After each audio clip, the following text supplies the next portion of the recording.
اور وفادار عورت کبھی بدگمان نہیں ہوتی۔ اس نے رخ موڑتے ہوئے کہا، خیر تم سے کیا ہی شکوہ کروں، جو تماشا تم نے رات لگایا تھا مجھ میں ہمت نہیں ہے کہ دوبارہ برداشت کرنے کی۔ یہ کہہ کر وہ آگے بڑھنے لگا تھا، مگر نمرا نے فوراً اس کا ہاتھ تھام لیا۔ پلیز، اس کی آواز ٹوٹ رہی تھی، مجھے معاف کر دے، اب دوبارہ ایسا نہیں ہوگا۔ ارحم رک گیا، اس نے آہستہ سے اس کی طرف دیکھا، پھر ہاتھ چھوڑائے بغیر بولا، کس بات کی معافی مانگ رہی ہو؟ اس کا لہجہ اب گہرا تھا، رات الزام لگانے کی، صبح رونے کی، غصہ کرنے کی، یا پھر میری ذات کا مذاق بنانے کی۔ نمرا کے پاس کوئی جواب نہیں تھا، اس کی آنکھیں جھک گئی تھی۔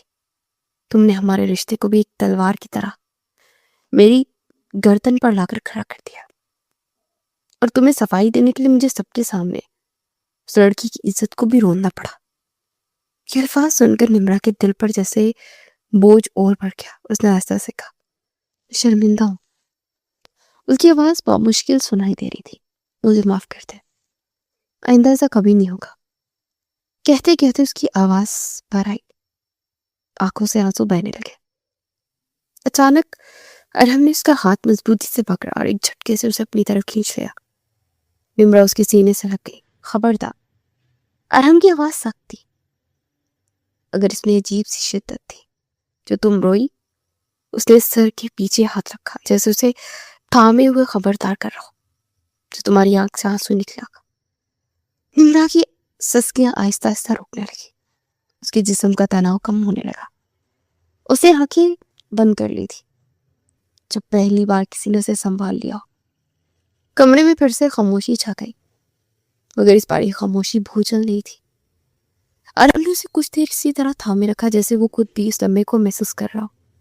نمرا کے دل کی دھڑکن اب پہلے سے زیادہ پرسکون تھی، اور شاید پہلی بار ان دونوں کے درمیان فاصلے تھوڑے سے کم ہو گئے تھے۔ وقت دھیرے دھیرے گزرتا جا رہا تھا۔ 2 مہینہ بعد صبح کی نرم روشنی کھڑکی سے کمرے میں پھیل رہی تھی۔ ہلکی ٹھنڈی ہوا پردوں کو آہستہ آہستہ ہلا رہی تھی۔ کمرہ پہلے جیسا اجنبی نہیں لگتا تھا، ہر چیز میں ایک مانوسیت بنائی تھی۔ ڈریسنگ ٹیبل کے سامنے کھڑی نمرا آئینے میں خود کو دیکھتے ہوئے آہستہ آہستہ سے اپنے بال برش کر رہی تھی۔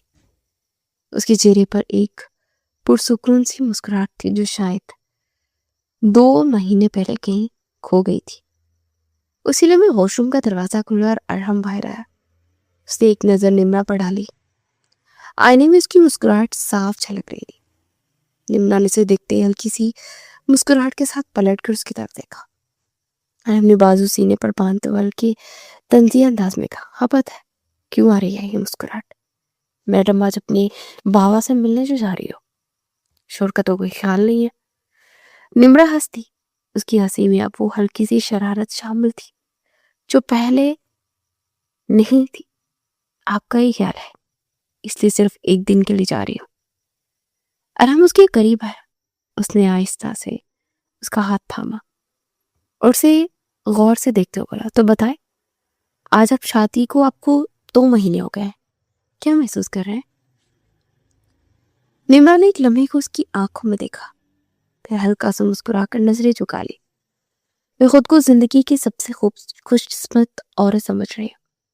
اس کی آواز میں سچائی تھی، مجھے یقین نہیں آتا کہ ارینج میرج میں بھی انسان اتنا خوش رہ سکتا ہے۔ ارحم کے لبوں پر ہلکی سی مسکراہٹ آئی، وہ ذرا قریب ہوا۔ یہ صرف ارینج میرج نہیں تھی۔ عمران نے چھونک کر سر اٹھایا، کیا مطلب؟ وہ ہلکی سے مسکرائے، یہ لو اینڈ ارینج تھی۔ عمران کے چہرے پر حیرت اور شرم ایک ساتھ ابھر آئے۔ کیا؟ ارحم نے آہستہ سے کہا، میں آپ سے محبت کرتا تھا۔ نمرا کی دھڑکن جیسے ایک لمحے کو رک گئی۔ میں نے آپ کو آپ کے بابا کے ساتھ بازار میں دیکھا تھا، اور وہی دن تھا جب آپ میرے دل میں نقش ہو گئی تھی۔ نمرا کے گال سرخ ہو گئے، اس نے نظریں جھکا لی، لبوں پر ہلکی سی مسکراہٹ آ گئی۔ آپ نے کبھی بتایا کیوں نہیں؟ ارحم نے کندھے جھکائے، ہر بات وقت پر ہی اچھی لگتی ہے، اگر پہلے بتا دیتا تو شاید آپ مانتی بھی نہیں۔ نمرا ہلکے سے مسکراتی، شاید صحیح کہہ رہے تھے۔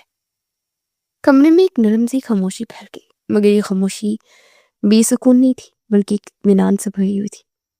اور ہم نے اس کا ہاتھ تھوڑا مضبوطی سے تھاما. تھینک یو میری زندگی میں شامل ہونے کے لیے. نمرا نے آہستہ سے سر اٹھایا. اس کی آنکھوں میں دیکھتے ہوئے بولی, تھینک یو آپ کو بھی مجھے سمجھنے کے لیے اور مجھے اتنا محسوس کروانے کے لیے. چند لمحے دونوں ایک دوسرے کو دیکھتے رہے, جیسے ان 2 مہینوں کے ہر لمحے کو خاموشی سے یاد کر رہے ہو. غلط فہمیاں, جھگڑے, آنسو, اور پھر آہستہ آہستہ بنتا ہوا اعتماد. پھر ارحم نے اسے اپنی طرف کھینچا اور اس کے گلے لگ گیا. نمرا نے آنکھیں بند کر دی. اب اس کے چہرے پر وہی سکون تھا جو شاید اسے ہمیشہ سے چاہیے تھا. باہر سورج پوری آب و تاب سے نکل چکا تھا. روشنی کمرے میں بھر گئی تھی اور ان دونوں کے درمیان بھی اب اس اندھیرے کی کوئی جگہ باقی نہیں رہی تھی.